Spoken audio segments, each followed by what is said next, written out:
Fanomiaram-batsika rehetra amin'ny anaran'i Jesosy Kristy amin'ity alakamisy 20 ny volana septambra ity. Ny rapsodiny famarinana an'io dia mitondra ny lohahevitra hoe valio ara-panahy. Ny ten'Andriamanitra fanokafana dia amin'ny Romana 9:5 izay mivaky toy izao amin'ny anaran'i Jesosy. Fa ny fihevitry ny nofo dia fahafatesana, fa ny fihevitry ny fanahy kosa fiainana sy fiadanana. Ny fanirian'Andriamanitra ho antsika dia tsy no ara-panahy ihany. Ny anton'izany dia satria ara-panahy ihany koa ny herin'ny maizina. Ny olona izay manompo sampy sy ireo manompo an'ny Satana dia ara-panahy. Ny faniriany ho antsika dia mba ho ara-panahy eo anatrehany. Tiany isika anana fisainana araka ny fitarihan'ny fanahiny. Ny ara-panahy antsika ary dia tokony tsy hivoana amin'izay lazain'ny teniny amintsika.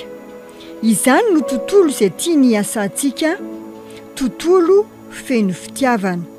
Raisy ohatra, any amin'ny toeram-piasanao na any am-piangonana mihitsy aza, raha esorina ka afindra amin'ny andraikitra iray ho amin'ny iray hafa ianao izay heverinao tsy dia tsara loatra, ahoana ny havalinao ny fihetsika toy izany? Aza mamaly ara-nofo amin'ny fitarainana fa hiarany tsindry azo leny ianao, fa valio ara-panahy. Misy ainahy, misy ainahy ara-panahy ary manana fisainana ara-panahy, tsy maintsy mandeha amin'ny fitiavana ianao. Ny fitiavana no anampy ianao ampifantoka ny sainao amin'ireo vokany ara-panahy sy ireo fitahiana ary ny fitariana ara-panahy amin'ny tranga toy izany. Noho izany, eo amin'ny fiainanao dia jereo foana ny zavatra rehetra avy amin'ny toeran'ny finoana, fanantenana ary fitiavana. Ireo no hery telo maharitra ao amin'ny fanahy.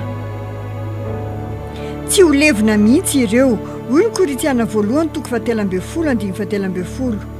Ary ankehitriny dia reto telo reto no mitoetra: ny finoana sy ny fanantenana ary ny fitiavana, fa ny fitiavana no lehibe indrindra amin'ireo. Hitantsika koa izany ao amin'ny Tesaloniana 1:1-7.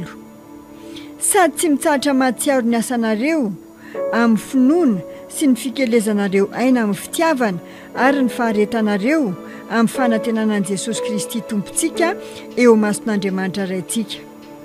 Ampiasao ireo zavatra telo ireo mba handinianao ny fisainanao sy entinao mamaly izay hetsika rehetra natao anao na tonga eo aminao. Ny zavatra toy izany dia aza raisina ho toy ny manohitra anao na oviana, fa raha tsy izany dia ho sahirana ianao, satria ny fihevitry ny nofo dia fahafatesana. Ny dikan'izany dia hanomboka hitotongana ny zavatra rehetra, ny fahasambaranao, ny avon'ny fahavokaranao ary ny fanondroana hafa rehetra. Andrefesana ny fahombiazan'ny fiainana dia hanomboka hidina. Nahoana?